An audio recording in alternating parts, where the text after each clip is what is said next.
नमस्कार दोस्तों, आज हम लोग फिजिक्स में एक्सरसाइज 2 का यानी प्रकाश का अपवर्तन का पार्ट 2 तक हम लोग गए थे। ये पार्ट 3 है। हम लोग इसमें पढ़ेंगे प्रिज्म से होकर प्रकाश के अपवर्तन की घटना को कैसे दिखाया जाता है प्रिज्म से, उसके बारे में पढ़ेंगे। तो सबसे पहले ये घटना को दिखाने के लिए आपको एक प्रिज्म बनाना होगा और प्रिज्म बनाकर उसके सहारे आपको समझाना होगा और जो आप समझाइएगा उस बात को यहाँ पे लिखना पड़ेगा, जिस तरह हमने यहाँ पे लिखे हैं। तो चलिए समझते हैं। सबसे पहले हम क्या करते हैं, एक प्रिज्म लेते हैं ABC, जो यहाँ पे हमने लिखे हैं। सबसे पहले एक प्रिज्म ABC एक ड्राइंग बोर्ड पर रखते हैं। ड्राइंग बोर्ड पर रख देते हैं इसको, जिस पर एक सादे कागज का सीट लगा होता है, कागज लगा रहता है और ऊपर से इसको रखते हैं। ठीक है, रखने के बाद क्या करते हैं, प्रिज्म के प्रथम पृष्ठ की ओर, देखिए ये प्रिज्म है तो इधर है प्रथम पृष्ठ और ये दूसरा पृष्ठ सेकंड पृष्ठ है। ठीक है, तो प्रथम पृष्ठ की ओर दो पिन P और Q, देखिए यहाँ दो पिन P और Q ड्राइंग बोर्ड के सादे कागज पर गाड़ दिया जाता है। ड्राइंग बोर्ड के, ये ड्राइंग बोर्ड है, समझ लीजिए उजला है, सादे ये गाड़ दिया जाता है, इसको ऐसे गाड़ दिया गया है। ठीक है, कागज पर गाड़ दिया जाता है। इन दोनों पिनों के प्रतिबिंबों के सिद्ध में मतलब जिस तरह से इसका प्रतिबिंब बनेगा, ये प्रकाश की अपवर्तन है, ये प्रकाश आ रहा है। ठीक है, और ये प्रकाश आ रहा है और देखिए जब प्रिज्म में पास करेगा तो ये माध्यम क्या हो जाएगा, सघन माध्यम हो जाएगा, होगा ना, डेंसर मीडियम। तो ये विरल माध्यम से सघन में जाएगा तो क्या होता है, नॉर्मल की ओर झुक जाता है, अभिलंब की ओर। तो नॉर्मल कौन है इसमें, N और M, ये है अभिलंब। तो देखो यहाँ प्रकाश क्या इसके ओर झुक गया, तो ये झुक जाता है।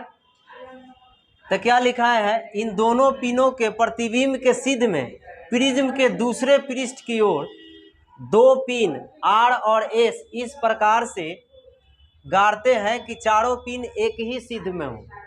चार पिन हुआ ना, PQ, उसके बाद अपवर्तन की घटना हुआ, तो फिर ये अपवर्तन से क्या आया, बाहर आया। तो इस किरण का नाम क्या है, निर्गत किरण। याद है, बताए थे कि जो घटनाएं किसी सघन माध्यम से होकर फिर बाहर आता है विरल माध्यम में, तो वो किरण का नाम क्या होता है, निर्गत किरण। तो यहाँ से आपतित किरण हुआ और इसमें अंदर गया तो क्या हो गया, अपवर्तित किरण नाम हुआ, और जब ये बाहर निकला तो क्या हो गया, निर्गत किरण। तो निर्गत किरण हुआ, तो इसको भी हम लोग क्या करते हैं, दो पिनों के सहारे R और S के सहारे क्या कर देते हैं, दर्शाते हैं, दिखाया गया है यहाँ पे। तो ये चारों पिन क्या है, एक ही सिद्ध में है ना, इसी प्रकाश के लिए है। अब देखिए इसमें और लिखे हैं, चारों पिन एक ही सिद्ध में हो, PQ और RS के बीच की दूरी लगभग 10 सेंटीमीटर रखते हैं। ये PQ है ना, ये दोनों के बीच की दूरी कितना रखते हैं, 10 सेंटीमीटर। उसी तरह यहाँ भी R और S के बीच कितना रखते हैं, 10 सेंटीमीटर। ठीक है, इस प्रकार से प्रकाश के अपवर्तन की घटना को अंजाम दिया जाता है। समझ गए, अंजाम दिया जाता है, जिससे कई प्रकार की जानकारियाँ मिलती है जो निम्न है। और जब ये घटना होती है तो अब देखिए यहाँ पे आते हैं, तो ये N डैश और M डैश है, ये भी क्या है, अभिलंब है। तो ये अभिलंब से क्या पता चलता है कि जब सघन माध्यम से विरल माध्यम में जाता है तो अभिलंब से दूर हटता है। तो देखिए ये क्या है, अभिलंब है ना, तो ये प्रकाश देखिए निर्गत किरण है, इससे दूर हट रहा है ना। तो यही हुआ, तो ये सब घटना हुआ जिसके वजह से देखिए अब ये क्या हुआ, इसको डॉट डॉट से मिलाए यहाँ पे, फिर इसको डॉट डॉट से मिलाए, तो यहाँ जो ये कोण बना, इस कोण का नाम क्या है, विचलन कोण। और ये सब कोण बना, इस सब के बारे में यहाँ आपको नीचे लिखा हुआ है, तो इसको समझिए। PF आपतित किरण, देखिए P और F, ये क्या हुआ, आपतित किरण। फिर क्या है, FG, F और G, ये F और G, ये दोनों पॉइंट, ये क्या है, अपवर्तित किरण है। परावर्तित तो परावर्तन में होता है ना। फिर उसके बाद जीएस है, देखिए जीएस क्या है, निर्गत किरण है ना। उसके बाद आई है, देखो आई, यहाँ आई क्या है, आपतन कोण, आपतित कोण के साथ जो बनता है वो आपतन कोण होता है। उसके बाद फिर क्या है, अपवर्तन कोण, देखो अपवर्तन कोण ये है, अपवर्तित किरण के साथ बना, तो इस कोण का नाम क्या आ गया, अपवर्तन कोण। फिर देखो इसमें लिखा है ई, कोण ई जो छोटा है, विचलन कोण, देखिए यहाँ पे है ना, ये विचलन कोण है। फिर उसके बाद I1 है, कांच के अंदर का कोण, ये कांच जो है इसके अंदर देखिए ये बना ना, ये कांच के अंदर का कोण है I1। फिर यहाँ पे लिखे R1 निर्गत कोण, देखिए ये R1 है, ये निर्गत कोण है, तो निर्गत किरण के साथ जो कोण बना वो क्या हो गया, निर्गत कोण हो गया। तो निर्गत किरण यही ना है, तो इसके साथ जो कोण बना अभिलंब के साथ, उसका नाम क्या हो गया, निर्गत कोण। तो ये था प्रकाश के अपवर्तन की घटना जो प्रिज्म से होकर हम लोग समझे, और प्रिज्म से होकर क्या घटनाएं हुआ जिसका जानकारियाँ नीचे सब लिखा हुआ है। तो ये क्वेश्चन आपको लगभग परीक्षा में 5 नंबर में आता है, चाहे कोई भी बोर्ड हो, इसमें पूछता है तो 6 नंबर में भी आएगा बिहार बोर्ड के लिए। तो ये था प्रकाश की अपवर्तन की घटना। अब हम लोग मिलते हैं नेक्स्ट टॉपिक में, धन्यवाद। चलिए अब हम लोग पढ़ते हैं क्रांतिक या चरम कोण, इसको अंग्रेजी में क्या बोलते हैं, क्रिटिकल एंगल, ठीक है। तो चलिए समझते हैं सीधे टॉपिक की ओर। क्रांतिक कोण, यहाँ पे पॉइंट छूट गया था, क्रांतिक कोण बोलते हैं या चरम कोण। देखिए चरम मतलब होता है अंतिम। अब हम लोग प्रकाश का अपवर्तन चैप्टर में पढ़े हैं कि इस तरह से जब भी रहता है तो इधर से प्रकाश जाता है तो ऐसे नॉर्मल से दूर हट जाता है, अभिलंब से दूर हट जाता है। कब, जब सघन माध्यम से जाता है तो विरल माध्यम से, अभिलंब से दूर हट जाता है, और विरल माध्यम से सघन माध्यम में आता है तो अभिलंब के पास, अभिलंब की ओर झुकता है। लेकिन इसमें जो है ये जो हम लोग पढ़े हैं, यहाँ जब सघन माध्यम से जाता है किरण तो ये अंतिम इसमें नहीं जाकर के इसी लाइन पे चला जाता है। ये अंतिम लाइन है जो दोनों माध्यम को बांटता है ना। तो जब इस लाइन से जाता है इसीलिए इसका नाम रखा है चरम कोण, अंतिम। चरम मतलब क्या होता है, अंतिम। और क्रांतिक कोण उसको बोलते हैं जब यहाँ से यहाँ तक जब कोण बनेगा तो कितना बनेगा, 90 डिग्री। अब कंस्ट्रक्शन पढ़े होंगे तो उसमें पता है ना, जो सीधा लंबवत बनता है रेखा, एक रेखा दूसरे रेखा पर लंब होता है तो 90 डिग्री का कोण बनता है। उसी तरह इस फिगर में मैं आपको बताया हूँ कि क्रांतिक कोण क्या होता है। तो देखिए यहाँ पे परिभाषा भी लिखा हुआ है जो बहुत आसान है और चित्र के माध्यम से आप समझ सकते हैं। तो चलिए समझते हैं। जब प्रकाश की किरण सघन माध्यम से विरल माध्यम में प्रवेश करती है, ध्यान से समझिएगा, जब प्रकाश की किरण सघन से कहाँ जा रहा है, विरल में, विरल से सघन में नहीं जा रहा है, ये बात ध्यान रखिएगा। क्रांतिक कोण में, क्रिटिकल एंगल में हमेशा सघन से कहाँ जाएगा, विरल में। तो जब सघन से विरल माध्यम में जाएगा यानी प्रवेश करती है तो वह आपतन कोण, आपतन कोण जिससे प्रकाश क्या रहा है, जा रहा है, तो वो आपतन कोण जिसके संगत अपवर्तन कोण, आपको मालूम है कि जब आपतन कोण हो रहा है तो अपवर्तन कोण भी होगा ना, इधर बनेगा। ये आपतन कोण है तो ये क्या हो गया, अपवर्तन कोण। तब बोल रहा है कि वह आपतन कोण जिसके संगत अपवर्तन कोण का मान 90 डिग्री हो जाता है उसे क्रांतिक कोण कहते हैं। आपको मालूम है कि ये संगत बोल रहा है, जब आपतन कोण होगा तो अपवर्तन कोण होगा ही, ठीक है। जब आपतन कोण होगा तो अपवर्तन कोण होगा ही, इसीलिए दोनों को क्या बोला जाता है, संगत। दोनों संगे होगा यानी दोनों साथ ही होगा, समझ गए। अगर आपतन कोण होगा तो अपवर्तन कोण होगा, और अपवर्तन कोण किस में होता है, प्रकाश के अपवर्तन में होगा, और आपतन कोण के साथ परावर्तन कोण होगा तो प्रकाश के परावर्तन में होगा। समझ में आ रहा है ना, इसीलिए उसका संगत बोला गया, ठीक है ना। तो आपतन कोण के साथ अपवर्तन में अपवर्तन कोण, परावर्तन में परावर्तन कोण। ठीक है, तो अभी तो हम लोग क्या पढ़ रहे हैं, अपवर्तन। तो ये आपतन कोण के साथ ये क्या हो गया, अपवर्तन कोण। इसीलिए दोनों संगत है, दोनों साथ साथ ही होता है। अगर आपतन कोण नहीं होगा तो अपवर्तन कोण नहीं होगा, अपवर्तन कोण नहीं होगा तो आपतन कोण नहीं होगा, इसीलिए संगत बोला जाता है। ठीक है, यानी दोनों साथ होगा। तो क्या बोल रहा है कि वह आपतन कोण जिसके संगत अपवर्तन कोण का मान 90 डिग्री हो जाता है, उसी को क्या बोलते हैं, क्रांतिक कोण।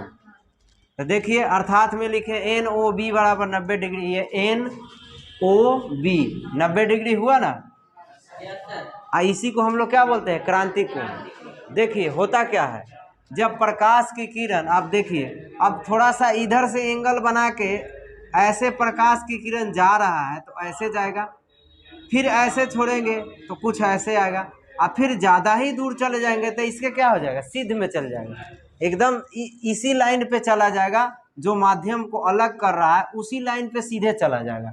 जब उसी लाइन पर चला गया तो इसका मान तो 90 डिग्री ना हो गया। जैसा कि यहाँ पे क्या हुआ है, अगर यहाँ से जाता तो थोड़ा सा अभिलंब से दूर हटता, लेकिन जैसे जैसे आप अपतन कोण का मान बढ़ेगा वैसे वैसे अपवर्तन कोण का भी मान क्या होगा, बढ़ेगा। और एक समय ऐसा आएगा कि क्या हो जाएगा, ये जो माध्यम को अलग करने वाली रेखा है, लाइन है, उसी से गुजर जाएगा, और भी उससे अधिक अगर ऊपर जाते हैं तो इसी में लौट जाएगा। जो प्रकाश का परावर्तन पढ़े है ना, जिस माध्यम से जाएगा उसी माध्यम में लौट जाता है, उसी को प्रकाश का परावर्तन कहते हैं, नहीं कहते हैं। तो ये हम लोग को पढ़ना है टोटल इंटरनल रिफ्लेक्शन में पढ़ेंगे, यानी पूर्ण आंतरिक परावर्तन में जो नीचे है। फिलहाल हम लोग को ये पढ़ना है कि क्रांतिक कोण किसे कहते हैं। तो अब समझ में आया, बोलो। तो क्या हुआ कि ये आपतित किरण है और ये दो माध्यमों को अलग करने वाली लाइन से ही गुजर जाएगा, तो इसके साथ कोण बनता है, वो कितना बनता है, 90 डिग्री। और आपतन कोण का मान क्या हो जाएगा, आपतन कोण से अधिक हो जाएगा ये, तो ये मान कितना हो गया, 90 डिग्री। इसी 90 डिग्री बनने के कारण इस कोण को हम लोग क्या बोलते हैं, क्रांतिक कोण, चरम कोण। समझ गए। चलिए अब दूसरा टॉपिक है इसी में, पूर्ण आंतरिक परावर्तन। इसको अंग्रेजी में बोलते हैं टोटल इंटरनल रिफ्लेक्शन। अब बच्चे यहाँ पे कंफ्यूज होते हैं कि हम चैप्टर पढ़ रहे हैं प्रकाश का अपवर्तन, और यहाँ पे आप लिख दिए परावर्तन। ये परावर्तन कहाँ से अब आ गया, अभी तक तो परावर्तन का इसमें कोई रोल नहीं था, लेकिन यहाँ पे आपको परावर्तन का रोल है, और इस टॉपिक तक ही है, जिसको समझिए ध्यान से। ये भी बहुत आसान है, लेकिन जब तक आपको क्रिटिकल एंगल क्रांतिक कोण नहीं मालूम रहेगा तो ये भी नहीं मालूम होगा, इसीलिए पहले वो पढ़ाया गया।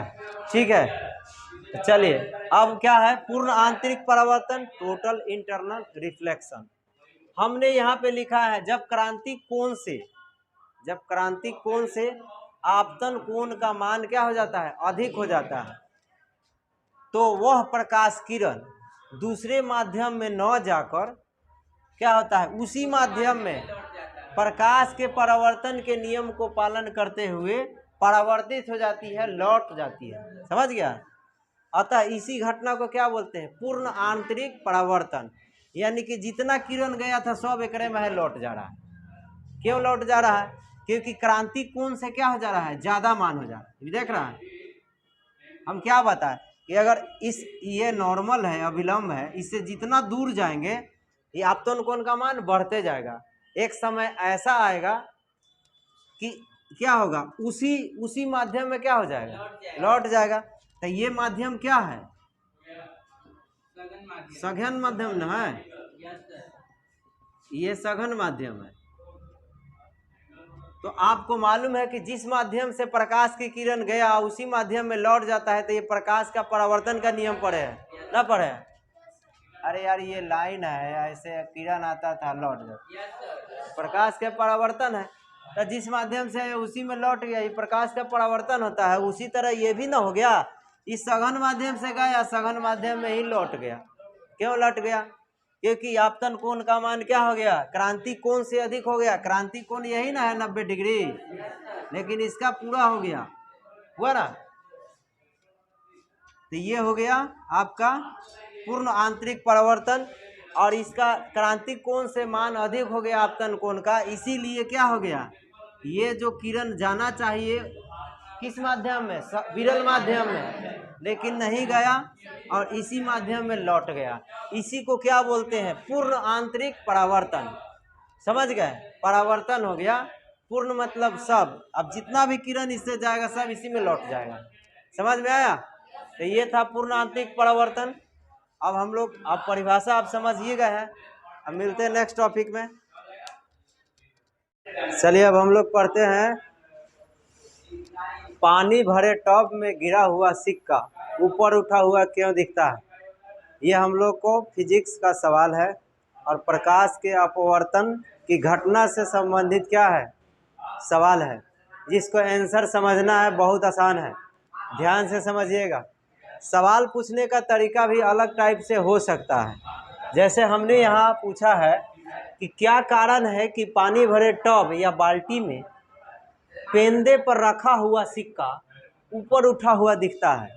तो जब रखा हुआ सिक्का है, या कहेगा कि पानी भरे टब में गिरा हुआ सिक्का, और सिक्का की जगह कोई भी वस्तु अगर कह दे तो आंसर क्या होगा, यही होगा। बस सिक्का के जगह अब क्या लिखेगा, जो उसमें लिखेगा वस्तु दूसरा रहेगा उसका नाम लिखेंगे, बाकी आंसर क्या रहेगा, यही होगा। तो आंसर चेंज कर सकता है अगर प्रश्न में चेंजिंग होगा। तो क्या चेंज करना है अपना समझ जाइएगा। अब सिक्का के जगह कोई दूसरा वस्तु अगर पानी में वो गिरा रहा है, तो आप भी जहाँ सिक्का लिखा है वहाँ पे दूसरा कुछ रखिएगा। समझ में आया? तो आंसर आपको, आंसर उसके मुताबिक फिर चेंज कर देना है। तो ध्यान से समझिएगा, ऐसा सवाल परीक्षा में बहुत बार आया है, पूछता है, और जनरली इसका यूज है हमारे जीवन में, दैनिक जीवन में, इसीलिए इसको समझिए। हम लोग अक्सर देखते हैं कि पानी में जब सिक्का गिर जाता है तो ऊपर उठा हुआ दिखता है। तो ऊपर उठा हुआ दिखता है तो वो जो गहराई होता है वो आभासी होता है कि वास्तविक होता है, आभासी होता है। मतलब आभास होता है कि वहाँ है, बट वहाँ नहीं रहता है। वास्तविक देखिएगा उसका गहराई तो और नीचे रहता है, लेकिन ऊपर क्यों दिखता है, इसका भी कारण है, वैज्ञानिक कारण है। कौन कारण है? प्रकाश का अपवर्तन की घटनाएं होती हैं। किससे? पानी में। किसके साथ? सिक्का के साथ। पानी और सिक्का के बीच प्रकाश की अपवर्तन की घटना होता है, और हम उसको देख कर क्या हो जाते हैं, गुनाहगार होते हैं। देख करके उसको कहते हैं ना ऊपर है, लेकिन रहता है वो का नीचे। समझ में आया? तो चलिए अब समझते हैं सवाल की तरफ। इसमें लिखा हुआ है, इसका मुख्य कारण है प्रकाश का अपवर्तन। प्रकाश का अपवर्तन अगर नहीं होगा तो सिक्का क्या है, आपको जहाँ है वहीं पे दिखेगा। ये प्रकाश का अपवर्तन के कारण ही क्या हो रहा है, ऊपर दिख रहा है। तो अब कहिएगा पानी में सिक्का को रख करके अंधारा में ले जाके देखेंगे, अंधारा में ले जाके देखिएगा तो दिखबे नहीं करेगा। तो जब तक प्रकाश नहीं आएगा तो दिखबे नहीं करेगा, और जब प्रकाश में दिखिएगा तब अपवर्तन की घटना होगा ही। समझ में आया? तब बच नहीं सकते हैं। इससे रिलेटेड सवाल आगे हम पढ़ाएंगे कि पानी में गिरा हुआ छड़ी टेढ़ा क्यों मालूम पड़ता है, ये भी वही घटनाएं हैं। तो हम 1 से 2 सवाल इसमें बता देंगे, आप उसके बाद कोई भी सवाल आएगा तो इसी तरह आंसर दे दीजिएगा। समझ में आया? तो चलो, क्या है इसका मुख्य कारण है प्रकाश का अपवर्तन। क्योंकि हम जानते हैं कि, क्या जानते हैं, जब प्रकाश की किरण सघन माध्यम से विरल माध्यम में प्रवेश करती है तो अभिलंब से क्या हो जाता है, दूर हटता है, नहीं हटता। पहले पढ़ चुके हैं कि जब सघन माध्यम से विरल में जाएगा तो अभिलंब से दूर हटेगा, अब विरल से सघन में आएगा तो अभिलंब की ओर झुकेगा। तो अब इसमें कैसे अभिलंब से दूर हट रहा है, मैं अभी आपको बताऊंगा। फिलहाल क्वेश्चन पढ़ता हूँ। क्या होता है, दूर हटता है, जिसके कारण पानी भरे टब में पेंदे पर रखा हुआ, पेंदे मतलब नीचे वाला हिस्सा, अब टब कहे या इसके जगह बाल्टी कहे या कोई कमंडल कहो या नाद कहो, घड़ेली कुछों में गिरा हुआ रहेगा, वही बताने। पेंदे पर रखा हुआ क्या है, पेंदे पर रखा हुआ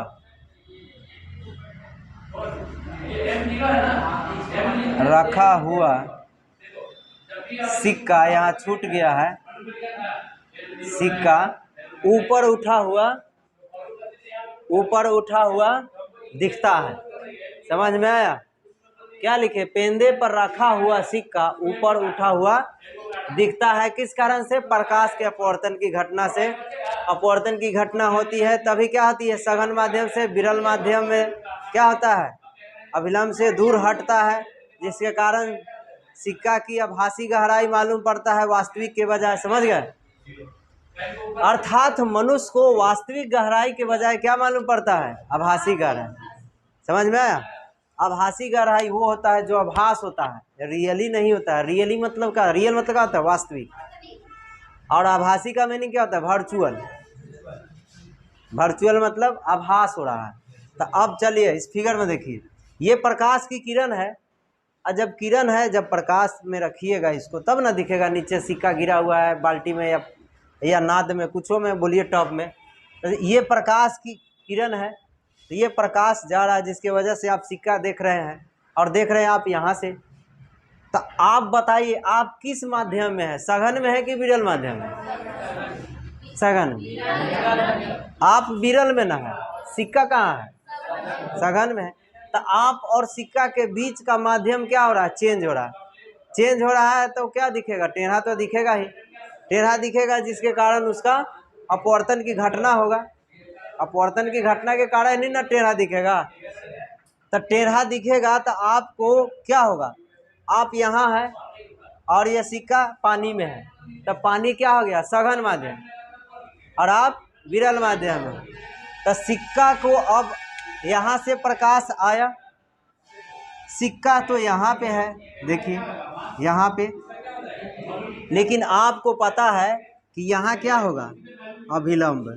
मान के चलिए, चित्र बना लीजिएगा, ठीक है। पहले हम यहाँ पे इसमें कुछ अलग से समझाने के लिए लाइनिंग खींचेंगे, जो आप नहीं खींचिएगा, हम समझाने के लिए खींच रहे हैं, ठीक है। तो चलिए, ये मान लीजिए कि अभिलंब है और ये सिक्का यहाँ है। आपको मालूम है कि जब प्रकाश की किरण क्या होती है? बोलो नहीं। विरल से सघन में आया तो क्या हुआ? बोलो। अभिलंब की ओर झुका, आ यहाँ हम है या कोई है दिख रहा है, तो अब यहाँ आइए, ये है ना, क्या यही ना है? ये है अभिलंब और आप है विरल माध्यम में। इस सघन माध्यम में आया तो क्या होगा? झुकेगा ना। लेकिन यहाँ से इधर में है, ये लौटता हुआ ना किरण है, यहाँ से ये जा रहा। अब देखिएगा इसको, तो यहाँ से अब आ रहा था ना, तो देखिए ये नॉर्मल से यानी अभिलंब से दूर हट रहा है, इसीलिए आपको इसके सिद्ध में यहाँ देख रहा है, यहाँ सिक्का दिख रहा है। समझ में आया? ये अभिलंब से क्या है? दूर हट रहा है। सिक्का यहाँ है, आपको ये अभिलंब है तो इससे दूर हट रहा है, तो इसके सीधे आपको दिखेगा सिक्का यहाँ है, लेकिन यहाँ दिखेगा। समझ में आया? इसीलिए आपको सिक्का की आभासी गहराई मालूम पड़ता है, जबकि वास्तविक गहराई नीचे रहता है ना। ये सिक्का की क्या है? आभासी गहराई है। तो है सिक्का कहाँ? नीचे, लेकिन दिख रहा है कहाँ? ऊपर। क्यों? अपवर्तन की घटना हो रहा है और प्रकाश क्या हो रहा है? सघन से विरल में जा रहा है। तो सघन से विरल में जाएगा तो अभिलंब से दूर हटेगा। जब दूर हट रहा है तो इसके सीधे ना दिखेगा आपको, यहाँ दिखेगा। है कहाँ? यहाँ। यही कारण है। समझ में आया? तो ये था आपका बाल्टी में पेंदे पर रखा हुआ सिक्का ऊपर उठा हुआ क्यों दिखता है। चलिए अब हम लोग पढ़ते हैं सवाल कि जल में डूबी हुई छड़ी सतह पर मुड़ी हुई प्रतीत क्यों होता है। इससे पहले वाला सवाल बताए थे, सेम इसी तरह था। ये क्यों मुड़ी हुई प्रतीत होती है, हम पहले भी बताए हैं, प्रकाश के अपवर्तन के कारण। सवाल पूछने का तरीका अलग भी हो सकता है कि पानी में डूबी हुई छड़ी तिरछी मालूम क्यों पड़ती है, ऐसे भी पूछ सकता है। तो उसका जवाब यही होगा, ठीक है ना। चलिए समझते हैं हम इसमें क्या लिखे हैं चित्र के माध्यम से। पूरा समझना है। पहले तो ये समझिए कि क्या है इसका मुख्य कारण है कि प्रकाश का अपवर्तन, पहले वाला में भी सेम था, क्योंकि हम जानते हैं कि क्या जानते हैं, जब प्रकाश की किरण सघन माध्यम से विरल माध्यम में जाती है तो अभिलंब से दूर हटती है, तो अभिलंब से दूर हट जाती हैं, जिसके कारण छड़ी की वास्तविक गहराई के बजाय आभासी गहराई मालूम पड़ता है। समझ में आया? अतः पानी की सतह पर छड़ी क्या होती है? मुड़ी हुई प्रतीत होती है। अतः के जगह आप इसीलिए लिख सकते हैं, इसीलिए पानी की सतह पर छड़ी मुड़ी हुई प्रतीत होती है, या ये भी सही है। समझ में आया? तो अब फिगर में समझिए, ये सवाल जो है पिछले सवाल जो बताए थे कि पानी भरे टब में सिक्का जो गिरता है वो ऊपर उठा हुआ क्यों दिखता है, उससे सेम रिलेटेड है, बस थोड़ा सा चेंजिंग है, जिसको आप चित्र से समझिए। देखिए ये चित्र है और इसमें एक छड़ी है गिरा हुआ है और ये पानी है, और इसका ये ऊपर वाला सतह है, ठीक है ना। पानी के ऊपर वाला जो हिस्सा होता है उसको सतह बोलते हैं। समझ में आया? तो ये है पानी का सतह, और ये छड़ी गिरा हुआ है कौन? ए बी नहीं है। अब कहिएगा छड़ी तिरछा क्यों हो गया? तिरछा नहीं है, वो सीधा है। आपको तिरछा दिख रहा है क्यों? अपवर्तन के कारण। आप जो है छड़ी जो है सीधा रखा हुआ है, आप यहाँ से देख रहे हैं, ये कौची है? आँख ना है, आदमी नहीं बनाए हैं, केवल आँख बना दिए हैं, क्योंकि अब आदमी बनाएंगे तो टाइम ना लगेगा, केवल आँख बना दिए। इससे आप इमेजिंग कीजिए, समझिए। साइंस को समझने के लिए इमेजिंग किया जाता है, समझ गया ना। तो समझिए कि यहाँ आदमी है, यहाँ से इसको देख रहा है, तो आप यहाँ से देखिएगा, और ये ए बी छड़ी जो है सतह पर ऐसे गिरा हुआ है, आधा पानी में आधा ऊपर है। तो ऊपर वाला हिस्सा आपको दिखेगा और नीचे वाला हिस्सा दिखेगा कि तिरछा है, ऊपर वाला आपको लगेगा सीधा है। क्यों? क्योंकि आप भी देख रहे हैं विरल माध्यम से, और ये छड़ी का ऊपर वाला हिस्सा क्या है? विरले माध्यम है, तो आपको सीधा देखेगा। लेकिन जैसे ही आप पानी में आइएगा तो सघन माध्यम क्या हो जाएगा? चेंज हो जाएगा, तो तिरछा मालूम पड़ेगा। क्योंकि आपको मालूम है कि यहाँ से जब मुड़ रहा है, तो मान लीजिए, अब देखिए फिगर में आप ऐसे ही बनाना है। अब यहाँ से हम आपको समझाने के लिए चेंज करेंगे, पहले भी बताए थे, तो आप ऐसे नहीं कीजिएगा। अब यहाँ देखिए, मान लेते हैं अभिलंब रखते हैं नॉर्मल, तो आपको बताए हैं कि विरल माध्यम से सघन में आती है तो नॉर्मल की ओर झुक जाती है। अभिलंब की ओर देखो झुका हुआ दिख रहा है, लेकिन ये झुका नहीं है, रियली में वास्तविक में क्या है? सीधा है। लेकिन माध्यम चेंज होने के कारण आपको क्या दिख रहा है? तिरछा। समझ में आया? तो ये ए बी छड़ी है यहाँ, जिसका क्या है? वास्तविक गहराई है। अब ये देखिए अभिलंब की ओर झुक गया, लेकिन रियली क्या होना चाहिए? ऐसे आना चाहिए, है ना। तो ये ऐसा ही आपको दिख रहा है, लेकिन ऐसा है नहीं। समझ में आया? वो सीधा है, लेकिन आप देख रहे हैं किस माध्यम से? विरल माध्यम से, तो तिरछा दिख रहा है, ठीक है। अपवर्तन के कारण क्या है? अभिलंब की ओर झुका हुआ है, इसीलिए आपको तिरछा है। अब इधर से आइए, यहाँ प्रकाश आया, ये अंतिम गहराई है किसका? छड़ी का। यहाँ से आपको अपवर्तन की घटनाएं हुआ, यहाँ आया, और ये पानी की क्या है? सतह है। सतह से जब फिर इधर बाहर आया तो क्या हो गया? नॉर्मल से, यहाँ नॉर्मल है, अभिलंब है, अभिलंब से क्या है? दूर हट रहा है, दूर हट रहा है। आप यहाँ से देख रहे हैं, तो आपको इसके सीधे ही ना दिखेगा, डॉट डॉट डॉट से यहाँ क्यों दिखाए हैं, दिख रहा है ना। तो आपको लगेगा कि छड़ी का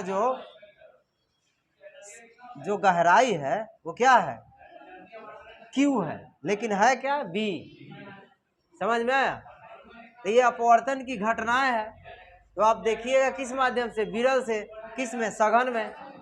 तो आप विरल से सघन में देखिएगा, आइए अपवर्तित किरण ना है जो लौट के जाती है, तो अपवर्तित है तो अभिलंब से क्या हो जाएगा? दूर हटेगा। दूर हटेगा तो ये गहराई बी होना चाहिए, लेकिन दिख रहा है आपको क्या? क्यू। क्योंकि इसके सीध में अगर डॉट डॉट से मिलाते हैं तो क्यू के पास मिलेगा, उसी तरह फिर यहाँ से इसको मिलाएंगे तो यहाँ मालूम पड़ेगा।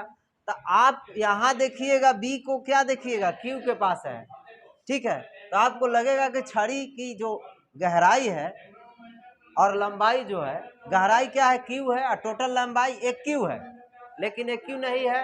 वास्तविक गहराई क्या है? A B. समझ में आया? और यहाँ से आपको दिखेगा कि क्यू के पास छड़ी का क्या है? अंतिम गहराई है, जो नहीं है। समझ में आया? ये आभास हो रहा है, यानी कि आभासी गहराई आपको मालूम पड़ता है जब बाहर से देखते हैं। बाहर से कहाँ से? विरल माध्यम से, हवा से, शून्य से। किस में? पानी में। समझ में आया? तो ये था आपका सवाल। मुझे उम्मीद है कि समझ में आया होगा। अब हम लोग मिलते हैं नेक्स्ट क्लास में। धन्यवाद।